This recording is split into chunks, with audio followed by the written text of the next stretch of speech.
morning. Good morning. Please join me as we light the chalice. Your words are in the order of service. Did I say that wrong? Light the chalice. We don't even have a gun anymore, you notice.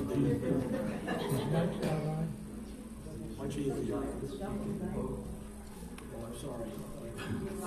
Thank you, George. Yeah.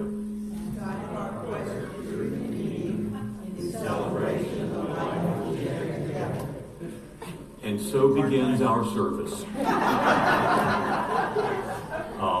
There was an echo. Somebody had their phone on, and George was coming at us twice, which is delightful. He's a delightful man. But this is the time that we begin to focus ourselves inside, to calm our spirits and calm our minds as we ready ourselves for service. So thank you.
Good morning.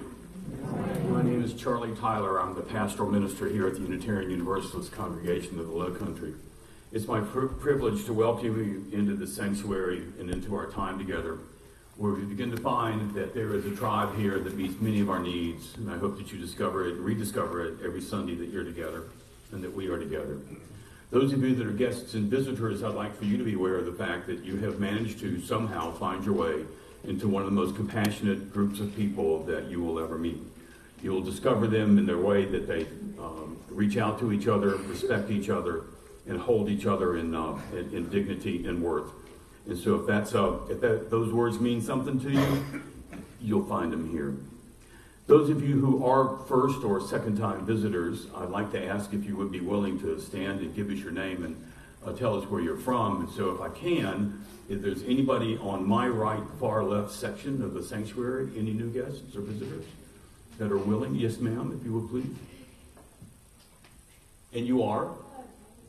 Okay, welcome. Glad you could be here. Yeah.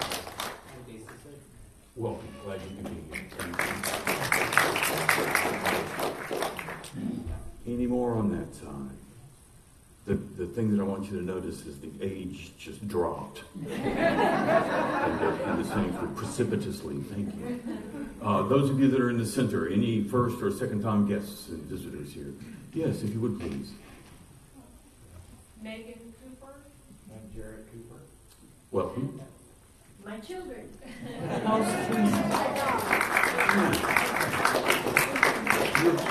Your Christmas present has arrived. Anybody else in the middle that's new? And on my far left, your right, any first or second time visitors? Yes, ma'am. I'm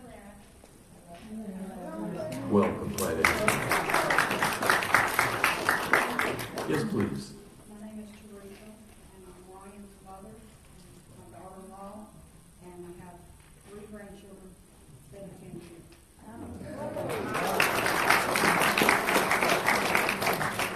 Thank you for bringing multi-generational guests here. We appreciate that very much. Any guests or visitors that I have missed? If I can, I want to start to draw your attention to a number of announcements that are in your bulletin or have recently come to me. This coming Sunday is a special service. We will not be meeting at our usual time in the morning. Our candlelight service will be 5 o'clock on that Sunday. I'll be delivering the message, and we'll be finding each other and what it means to find the child in each other on that particular Sunday.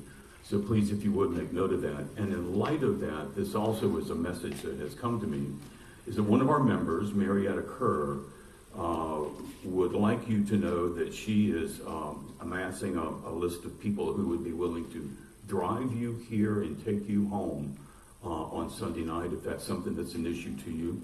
If anyone needs a ride to our 5 p.m. candlelight service next Sunday, please contact her, and we'll make sure that you get that contact information.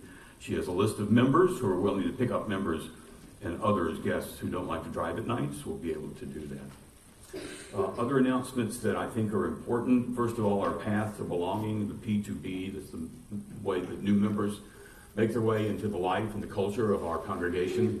That will be beginning on the, help me, Ann. Yeah, the last 2 weeks of January and first week of February. Thank you. Yeah. Make note of that, and we'll be nagging some of you to be a part of that. Sunday. I have been also made aware that one of our members has recently finally graduated from the last school that he went to. David Rosenberg he has now added, there he is in the back, he's added new abbreviations to his last name, so congratulations, young man. $2.75 will get me on the subway in New York. Thanks, David. Congratulations, you too.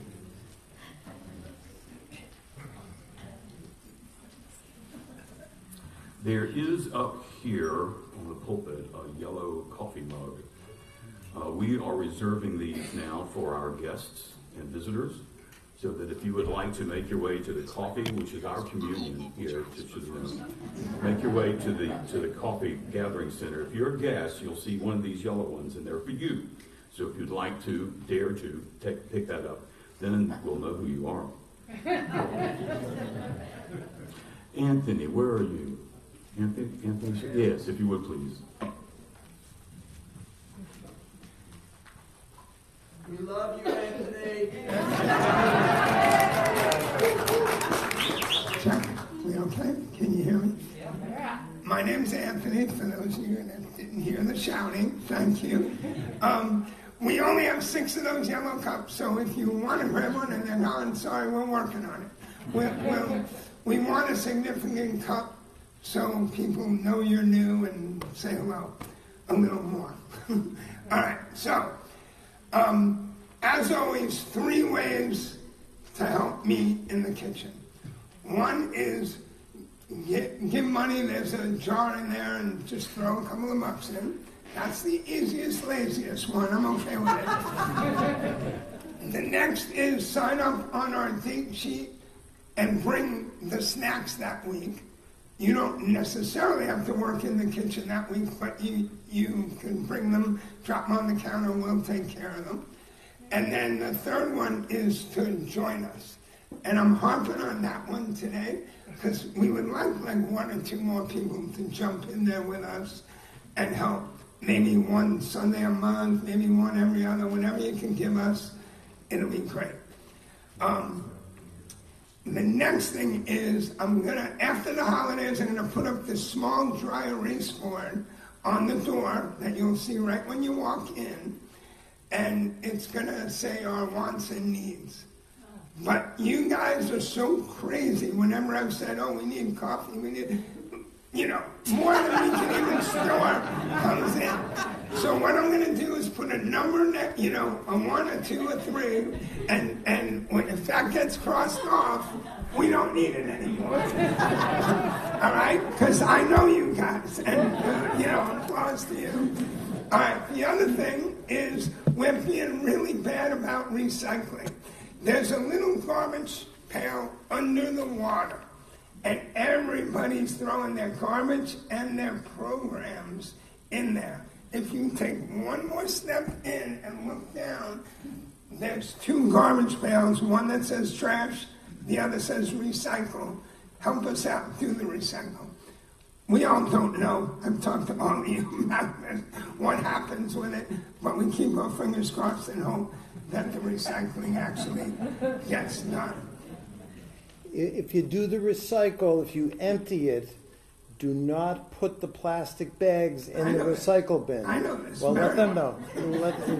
If anyone else does it, make sure they know. You can tell them. Yeah, if anybody's helping us out, the recycling gets discarded if they take it and it's in a bag. So it has to all be loose because they have to sort it. So David's bringing up a great point. Anyway, that's all. I filled you with enough. Thank you. Merry Christmas.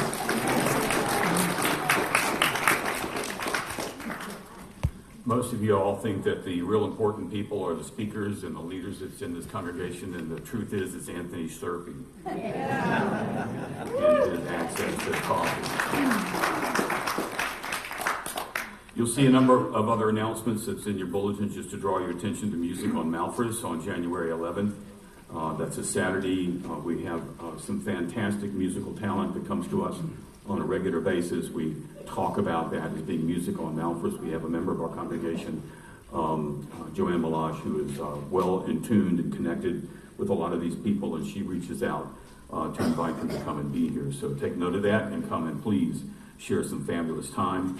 You also see that Sunday, December 29th, Clint Tawes will be speaking. Some of you know him well, and it'll be a particularly meaningful time. Are there any other announcements that I should make? Yes, Ann. Yeah. Can I just say that a reminder for you all that today is our annual holiday cookie sale. Many of you brought cookies to us this morning. We have a huge variety of treats to offer you. So and some are called Snickerdoodle. And when you during the coffee hour, if you will take a few minutes to come down to the conference room, circle around, take a plate. You can get a variety of treats to take home each day. And this is something that the kids haven't done in a few years, but we're bringing it back. So today's the day for the cookie sale. Thank you, Ann.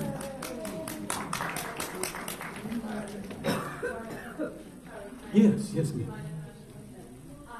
I work at Encinitas. We're your closest refugee resettlement agency in Savannah. Every year we do a tree where we gather gift cards so we can buy coats for our new refugee clients, or you can donate a coat. Yesterday it's kind of late because we need it tomorrow. I put a list of the coats that we still need. We still need quite a few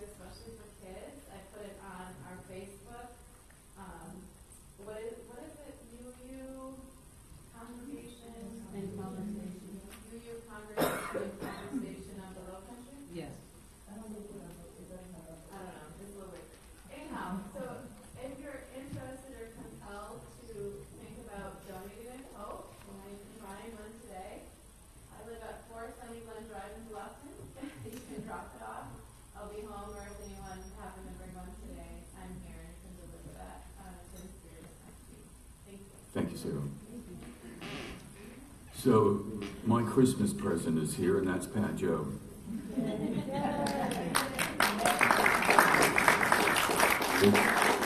It's my joy and my delight to introduce to our guests and visitors one of the most remarkable men that I know. Don't tell him I think that, but he's really an extraordinary man. And I dearly love to have him here. Those of you who have been here for a number of years, you know Pat well, the unusual way that he communicates.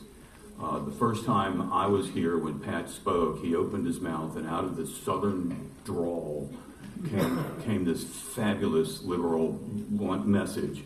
And I left that day with my mind blown. So if you would please, Pat, come and bring us your opening words, and we do welcome you into this community. Thank you. Charlie, so kind to me. And all of you are so kind to me. I really want us to take just a moment to breathe together, to remember that we are all breathing the same air, to notice the beauty outside these windows, to notice our connection to each other is so natural and so beautiful. It's very, very important that we pay attention to who we are together. I just love it. I just love it. I also love serving a congregation that offers opening words at 20 minutes past the hour. It's not the first time, is it, Charlie? That's how we rock. And I want to recognize Jalen. Jalen, we're so glad you're here. You are the result of 13.5 billion years of evolution. And I don't know if you ever thought about that before, but it's really nice that you made it here after 13.5 billion years. We've been waiting on you, and we're so glad you're here. And Dason, we're glad you're here too, buddy. It took you 13.5 billion years to get here, but you're here now, and we love it. We're so excited you're here.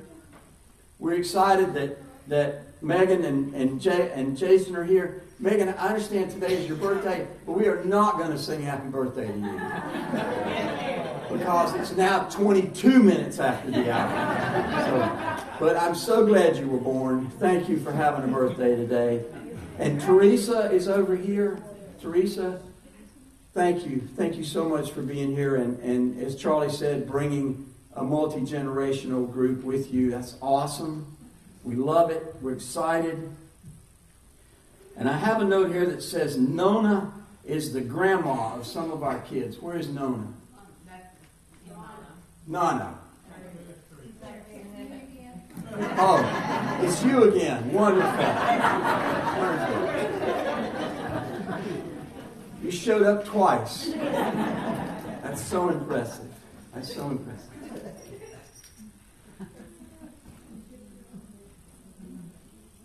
We have a mental illness theme this morning, and Anthony has already told you all that you're crazy.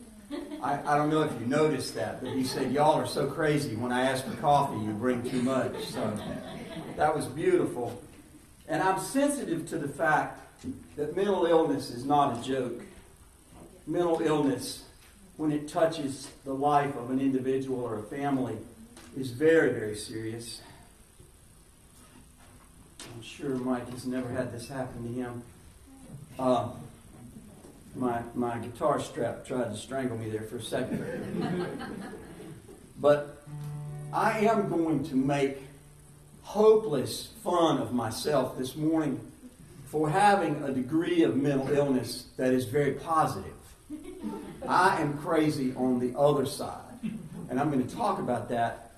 But I had an experience on my daughter's 14th birthday in the year 2000. I was affirming oneness with the divine. Oneness with the divine. And the back of my head came off, and my back opened up, and infinite light came shining through. And I told my coworker, Meg Barnhouse, about this. And she said, Pat, oneness with the divine is fine. But if you ever get to thinking you're Jesus, and she just paused, and I wrote a song about it.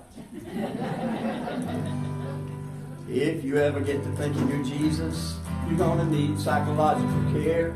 If you ever get to thinking you're the king of the world with a crown up in your hair, then you're going to need a little bit of lithium and a short hospital stay.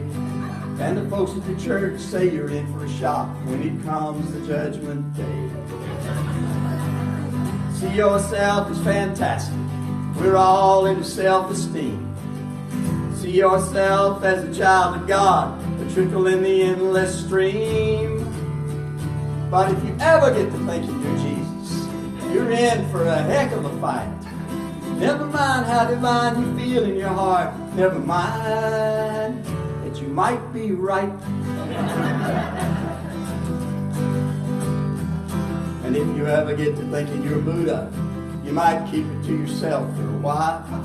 You can set your butt beneath a Bodhi tree. You can smile that sweet old smile. But if you tell them at the state sanatorium they got a room they'll put you in, you can't see your Bodhi tree from there. They don't care how much you grin. So see yourself as fantastic. We're all into self-esteem. See yourself as a child of God, a trickle in the endless stream. But if you ever get to thinking you're Buddha, you're in for a heck of a fight. Never mind how divine you feel in your heart. Never mind that you might be right. And if you ever get to thinking you're Krishna, fighting evil, standing up for the right, kissing pretty cowgirls, got your picture on a temple, partying all through the night. Don't tell them at the mental health clinic. Don't put a curse on your shrink. Let them live with their delusions. Let them think what they will think. See yourself as fantastic. We're all into self-esteem. See yourself as a child of God, a trickle in the endless stream. But if you ever get to thinking you're Krishna, you're in for a heck of a fight. Never mind how divine you feel in your heart. Never mind that you might be right.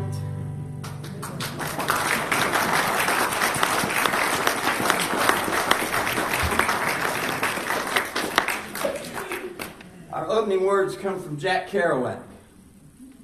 He wrote, "The only people for me are the mad ones. The ones who are mad to live, mad to talk, mad to be saved, desirous of everything at the same time. The ones who never yawn or say a commonplace thing, but burn like fabulous yellow Roman candles, exploding like spiders across the stars. And in the middle you see the blue center light pop, and everybody goes, ah."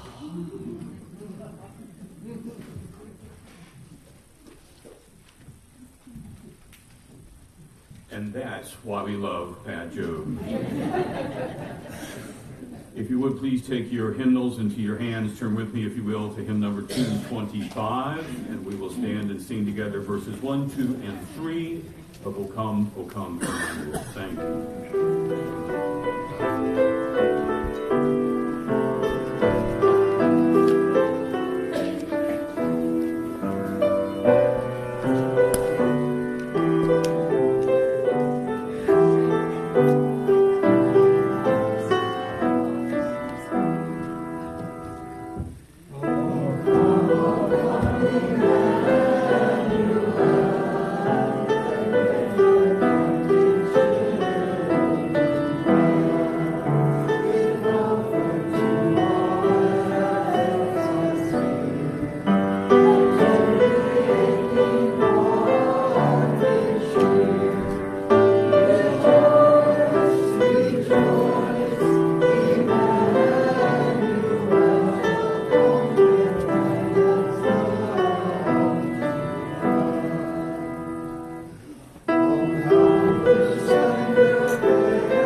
1, 2, check.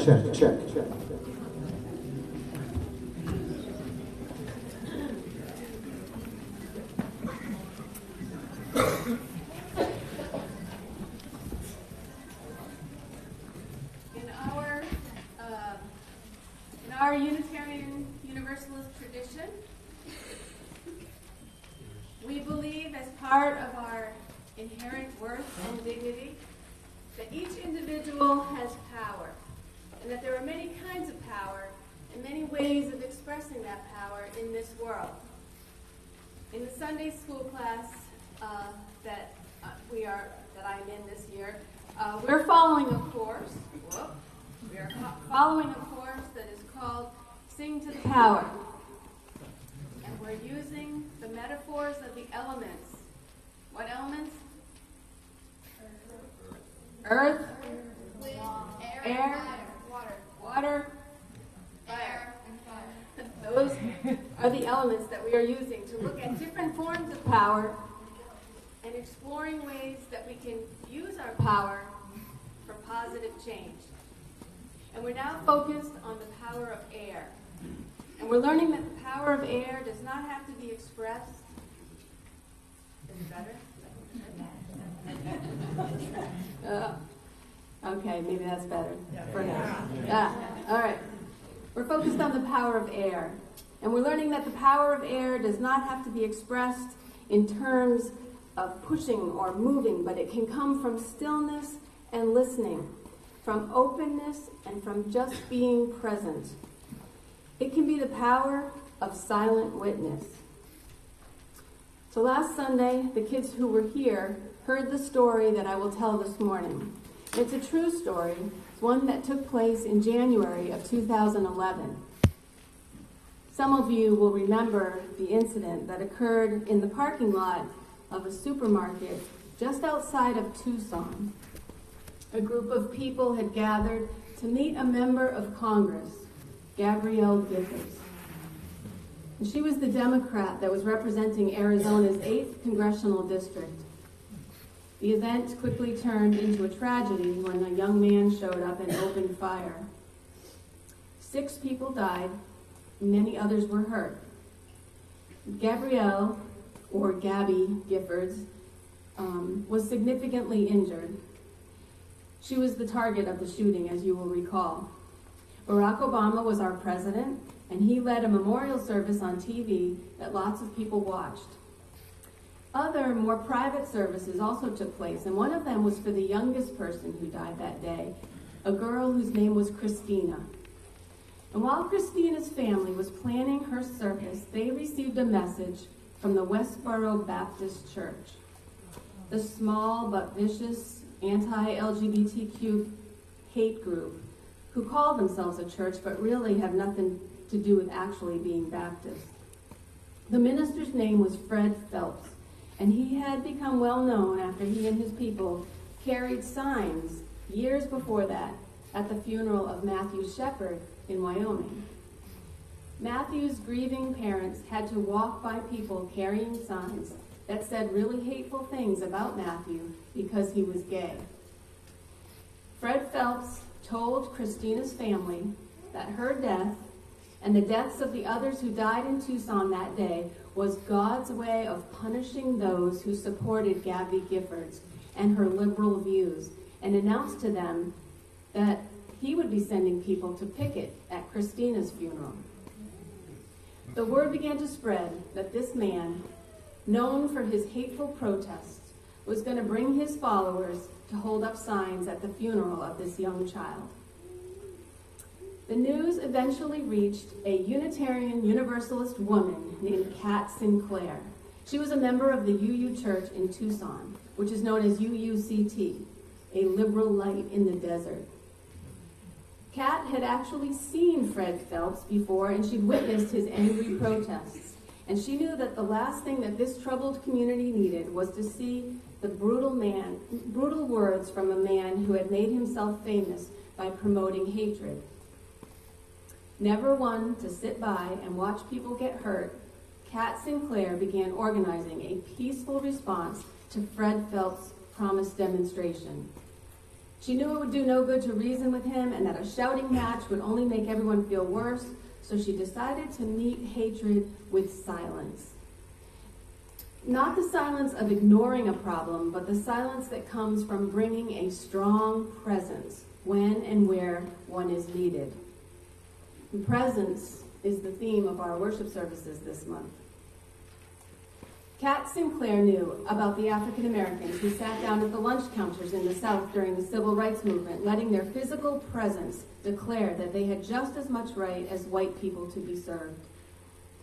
And Kat Sinclair knew about Julia Hill, who spent months sitting in an ancient redwood tree so that her presence would keep the loggers from cutting that tree down.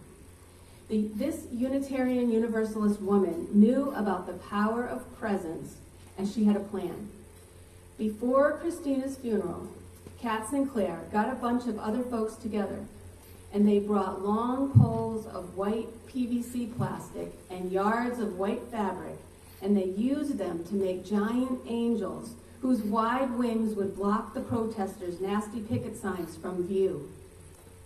Instead of seeing cruel words on their way to Christina's funeral, her family and others mourning her death would pass by a gathering of angels, silently offering their loving support.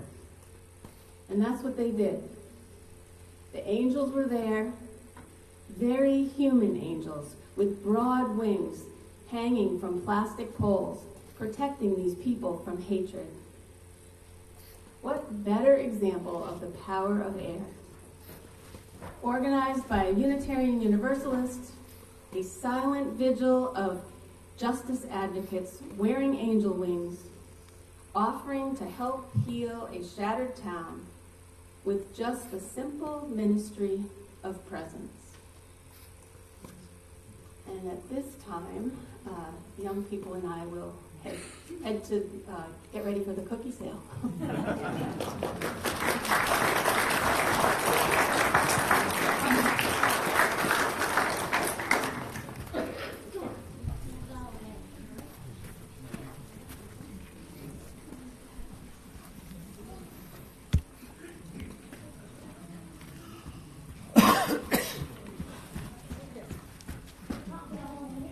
This is the time in our service where we sustain our community, and we do that in several ways.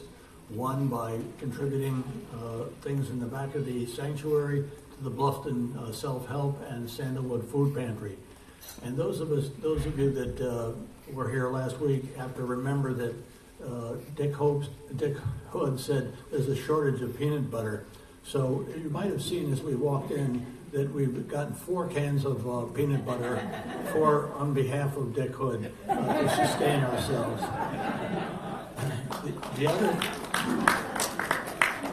The other thing we do is contribute to things that are very important to the sustenance of our church. So now we will collect that information and those dollars for the benefit of the church. And I'll just remind you, it's now 36 minutes there, and we will have time for a sermon.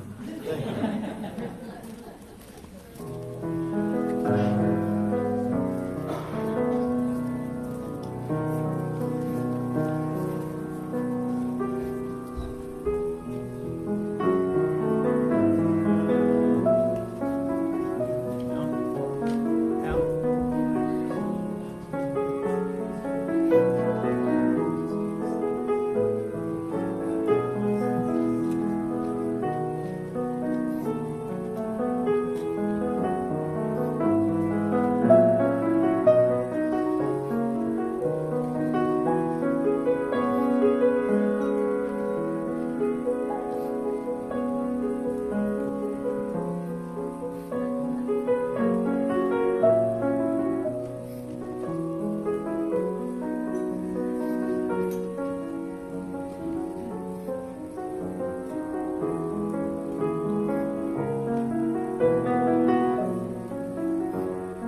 At this time, we share our joys and concerns with one another. If sharing a joy, we will celebrate with you your joy. And if sharing a concern, we will offer your support, our support for your concern. No announcements, please. And I will take a point of privilege and say that Pat brought us 2 presents this morning. His dog, Boo, and his brother, Bill, who are over there. And what you do when you share is come forward and take a stone from the basket, share your joy or concern, and then place your stone in the cairn. Thank you.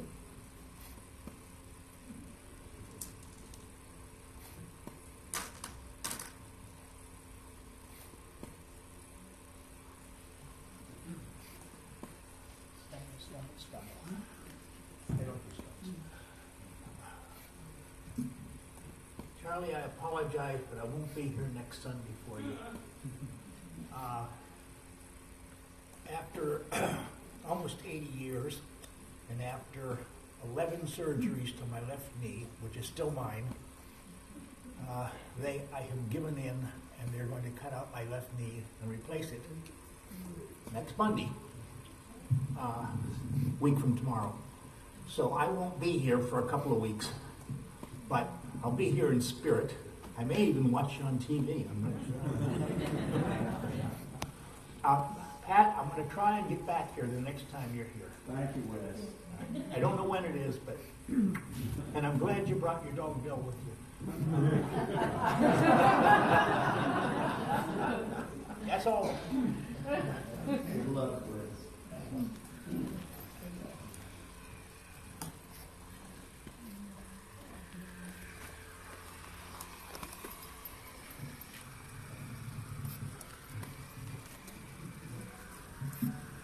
So, this is for me, basically. Is that all right? Can you hear me? Yeah. So I was out in the boat this week with my son and daughter-in-law, and they told me something in the morning, and by afternoon I forgot it. And I kept saying my memory was bad because I was 81. Am I 81? Right. See? I think I'm 81 now. I know I am, I'm kidding. Anyway,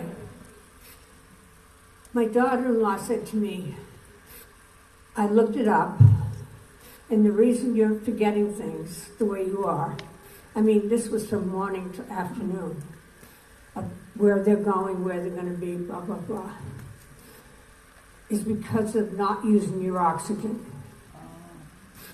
Now, I fought the oxygen since they told me I needed it. I'm, wasn't carrying it around.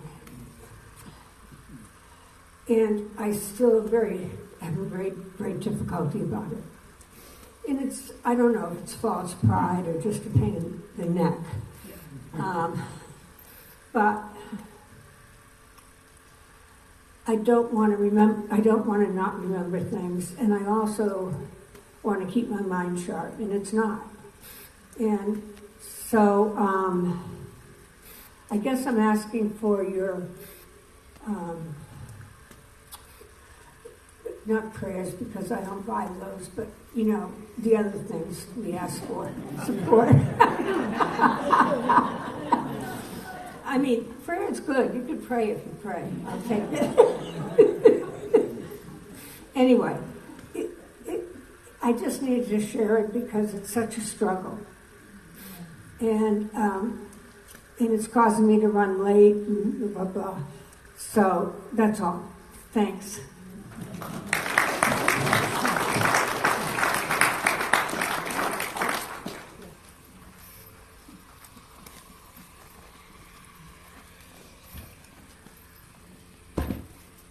Hi, I'm Jan. I'm just overjoyed with my daughter and her husband visiting. That's my joy. And I'm glad that they agreed to come and meet all of you. And they're just so much fun for us to have. They have to leave on Monday, but I have enjoyed their stay.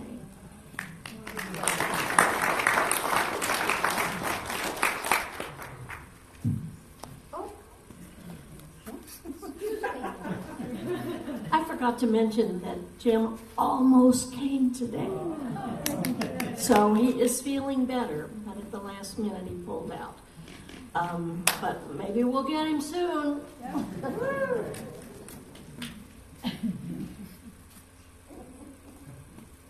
I'm Joanne, and I'm full of joy today.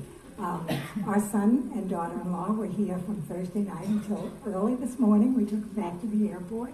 They had to leave early, which was very sad because we talked about this wonderful congregation while they were here. And my son is going to go home and look into the Unitarian Church in New Jersey, near where he lives.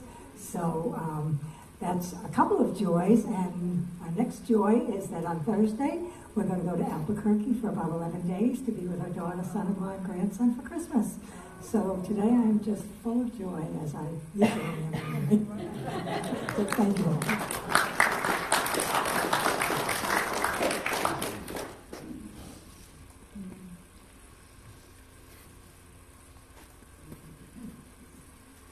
Hi, I'm Dave. Mary, I wasn't going to share this, but you inspired me. I'm only 71, and got questions about my mind. I graduated from a master's program this Friday, received my diploma, went out to a celebratory lunch with my dear wife and our accompanying dog, went back to the hotel, and my diploma was missing. It's an enduring mystery. We have never found it. I don't know where it is. I don't know what I did with it, so you're not alone.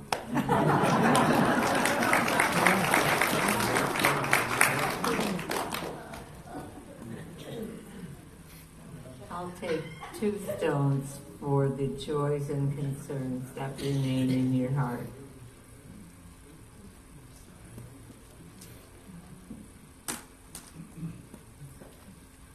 And I'll also take a stone, which we've been doing, to honor the children who've been affected by gun violence.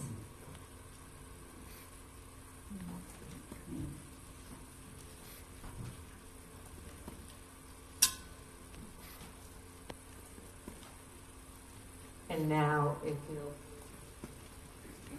join me in reading the affirmation number 435 in the back of your hymnal.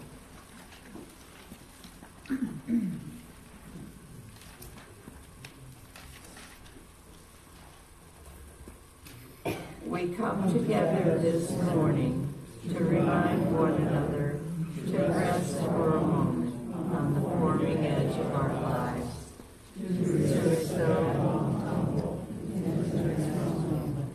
until we claim for ourselves the awareness and gratitude, taking the time to look into one another's faces and to see their communion, the reflection of our own eyes.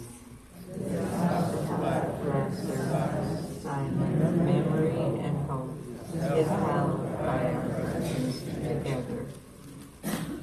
Thank you.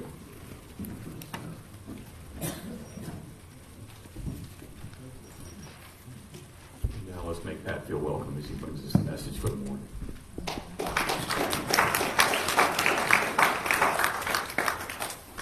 You all are so kind and so supportive. We are living through a time that stretches the limits of sanity. Too much war, hatred, vain posturing, finger pointing, and what appears to be an utter and complete lack of mutual respect. We have been given a gorgeous, wonderful quote from Maya Angelou to form the theme for this month. The theme of presence. Maya said, if you must look back, do so forgivingly. If you must look forward, do so prayerfully. However, the wisest thing you can do is to be present in the present. It's kind of a recurring theme this morning, isn't it? She says, be present to the present gratefully. Gratefully. But just exactly what is present in the present? And how do we stay present when it's raining so hard, both literally and metaphorically? Bob Dylan predicted a hard rain's going to fall. And son of a gun if he wasn't right. Maybe staying present will be a lifeboat in these strange times. Maybe it will keep us between the ditches. Some of you will not be surprised to learn that when I was 12 years old, I became a deluded child evangelist. I believed that the Spirit had ordained me to organize all the 12-year-olds in the world. And together we would end hunger and war. We would place a community health clinic in every village in the world and a nice arts center. It didn't work. Somewhere along the line, I had to refocus my life's purposes, which led me to public relations, journalism, radio commentary, recycling waste oil, pizza delivery, television production, and finally, Unitarian Universalist ministry. At the heart of my spiritual journey, I fell in love with Unitarian Universalism because I believe it teaches the eightfold path of the Buddha, the absolute surrender to the ultimate found in Islam, the justice of the Jews, the love of nature found among the Celts and the Wiccans, the thorough yet gentle skepticism of atheists and agnostics, and the way and the truth and the life of Jesus. As Charlie Tyler likes to say, we look for the good in everything. Now, Charlie, that's all the good I'm going to say about you this morning. I hope that suffices. Somewhere during my various life stories, people started thinking I was crazy. Can you imagine that? Now let me offer a quick disclaimer, which I've already offered earlier. I know there are advocates in the mental health world who object to the use of the word crazy. It feels insulting and off-putting and demeaning to people who are dealing with various, very serious mental health challenges. That's not the kind of crazy I'm talking about. I'm talking about what Willie Nelson sang when he sang, crazy, crazy for feeling so lonely, crazy for crying and crazy for trying, and crazy for loving you. That's the kind of crazy I'm talking about. Jeff Bridges won an Oscar for playing a country music singer in a movie called Crazy Heart. That's it. Waylon Jennings sang, I've always been different with one foot over the line, winding up somewhere one step ahead or behind. It's been so easy, but I guess I shouldn't complain. I've always been crazy, but it's kept me from going insane. And I am crazy about you. And I am crazy about you. I'm so sorry for your struggles with that dadgum oxygen. Hang in there, baby. Hang in there. I am crazy about all of you. All of you. Some of you have been my friends for 14 years. And some of you are here for the first time. I'm crazy about you anyway. 17 years ago, I had a mystical experience. I broke up with a girlfriend. Law have mercy. And it led me to believe that for at least myself, it is important to be crazy about that which is present in the present moment, not one single person. The here and the now is infinitely and irrevocably more real, more worthy of our attention than anything we might make up to go in its place. And let me tell you, when you've just broken up with a girlfriend, that's a hard lesson to learn. But the here and the now, what is going on, was more important than my relationship with that girlfriend. Remember this delicious quote again from Maya Angelou. If you must look back, do so forgivingly. If you must look forward, do so prayerfully. But the wisest thing we can do is be present to that which is present gratefully. What an amazing piece of advice. But present to that which is present, what does that mean? Emerson famously said, 2 men look out through prison bars. One sees mud and the other sees stars. Which of those 2 men was present to that which is present?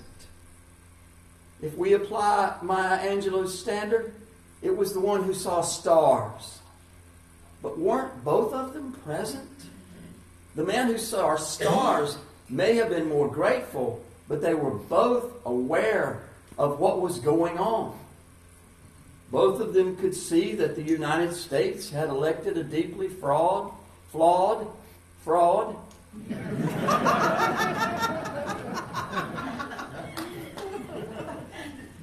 That was spontaneous. And yet, still the sun shines, still the grass grows. We are yet alive. Is it possible that reality, that which is really going on, is made up of more qualities than vote totals? What is really going on when we are present to that which is present in gratitude? What exactly are we paying attention to? And this is the point at which some of my dearest friends start to think that I'm crazy.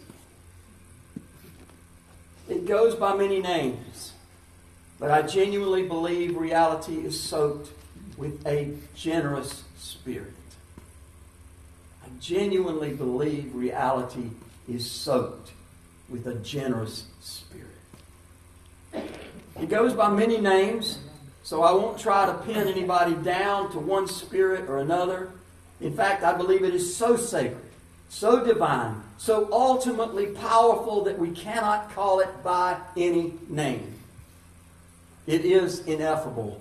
It is nameless, formless, beyond categorizing, but unifying, pervasive, penetrating, and pure. The fact that we cannot name it does not mean that it does not deserve our presence to it right here, right now. It's the reason I encourage us to breathe together and to notice that we are all breathing the same air, utterly dependent on the same water, the same food, needing sleep and shelter to maintain good health, living by the light of the same sun and the light which is within us. In those respects, we are all united. We are all in this together. As we notice Bob Dylan's hard rain falling in our own evil government in so many places worldwide through war, famine, bone-crushing poverty, and homelessness, and on, are we not desperate not to pay attention? Don't we so much want to bury our heads in the sand? Some of us are mighty tempted to bury our heads in the sand. Most of you probably already know this, but I am a mystic. What in the Sam Hill is that? A mystic is someone who has walked in the woods and been overwhelmed by the sense that something more than the natural forces are holding things together. A mystic may not be able to name it, but has no doubt that it is there.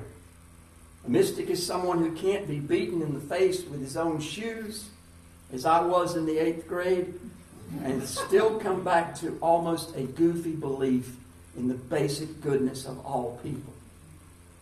14-year-old Anne Frank, before she was slaughtered by the Nazis in a death camp, wrote these words: "In spite of everything, I still believe that people are really good at heart.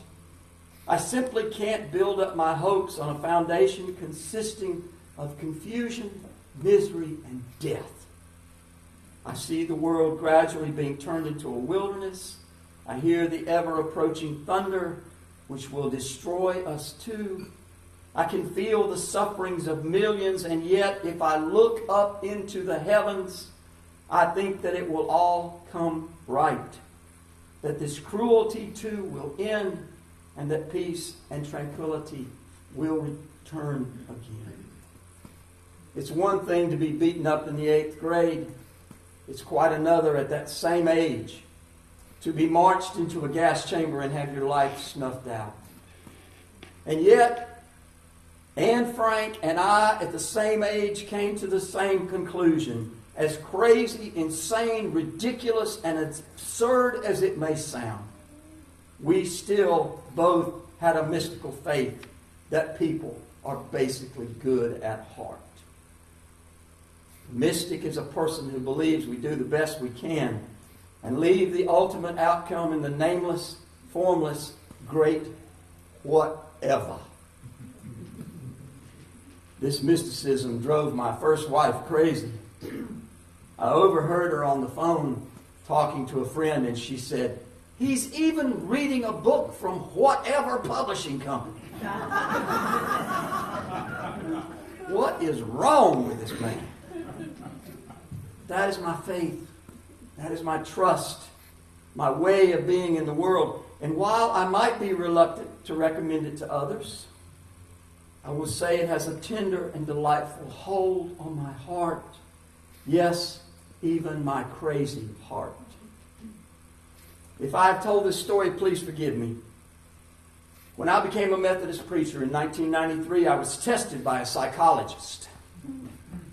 The tests ran most of the day. As we came to the end, the psychologist met with me to give me my results.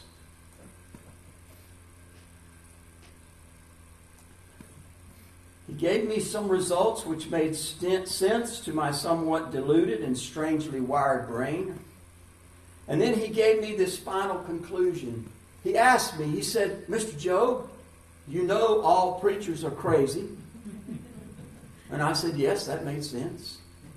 He said, "But you, sir, I have been doing this for 25 years. And you, sir, are as comfortable being crazy as anybody I have ever tested."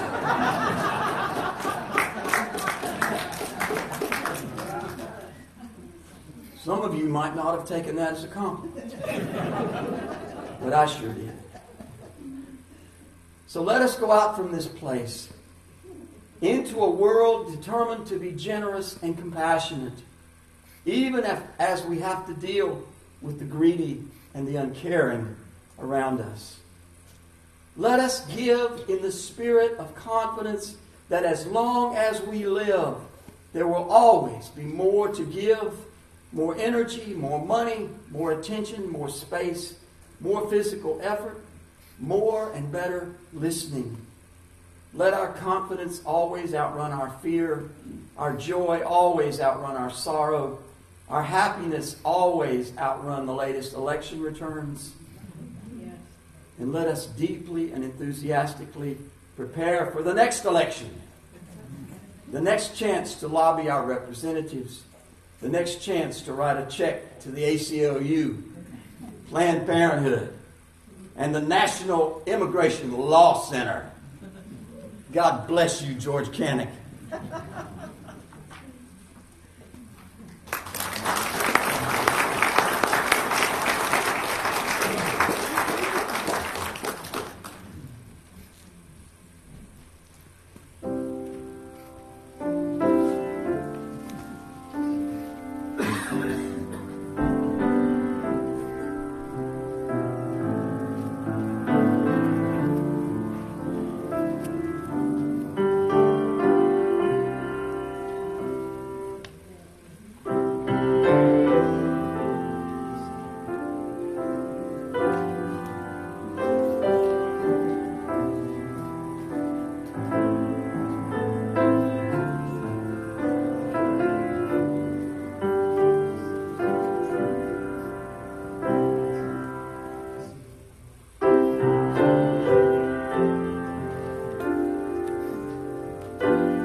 Please take your hymnals into your hands. Turn with me, if you will, to hymn number 246. And when we're ready, we will stand and sing O Little Town of Bethlehem. May we stand together, please.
There are a number of people and organizations that's in this building that's doing their very best to offer us a meaningful time. Those who are preparing the kitchen, those who are helping in the Sunday school, those that are keeping the nursery, those gentle hands that are taking up the offering. David, for your work, John, for your work, and for all those who try and make our sound as good as it can in a world that desperately wants to keep it from doing so. So we take joy in them and thank all of you for your support. David, congratulations. David Rosenberg, congratulations for your new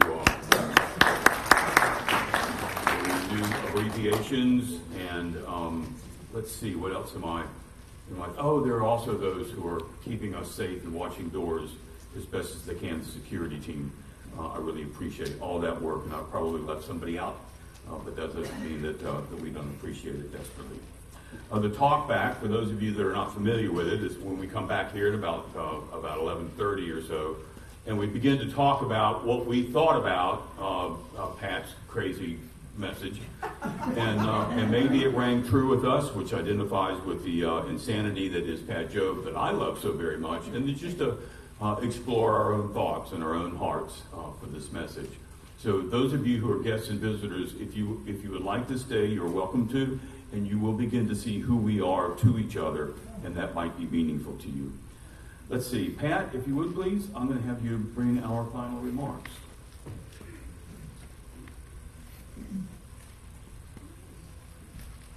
Our closing words were generated by artificial intelligence. I did a sermon a few months ago where I pulled out 3 paragraphs from artificial intelligence, and during the talkback, one of our members said, "I really like that artificial intelligence part."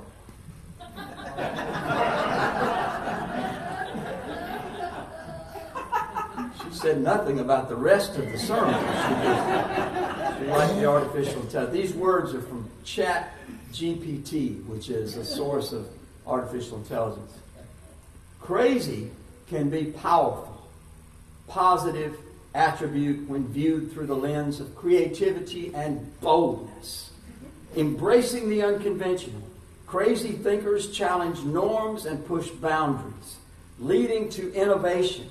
Their willingness to take risks and pursue seemingly impossible ideas often sparks groundbreaking progress in art, science, and technology. Far from being reckless, this crazy energy fosters new perspectives, encourages resilience in the face of failure, and inspires others to think outside the box.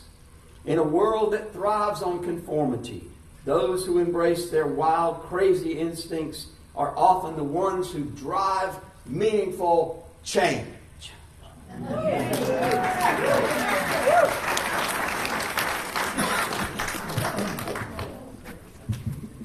Please join me in the extinguishing the flame and stand in order of service. While we exchange the flame, we speak our hearts by the truth, the warmth of community, and the fire of religion, until we are together again.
Randy, are you back there? Turn up 1.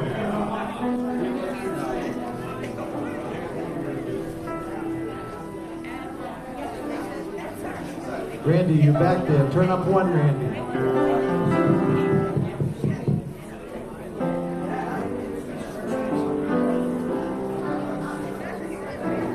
One.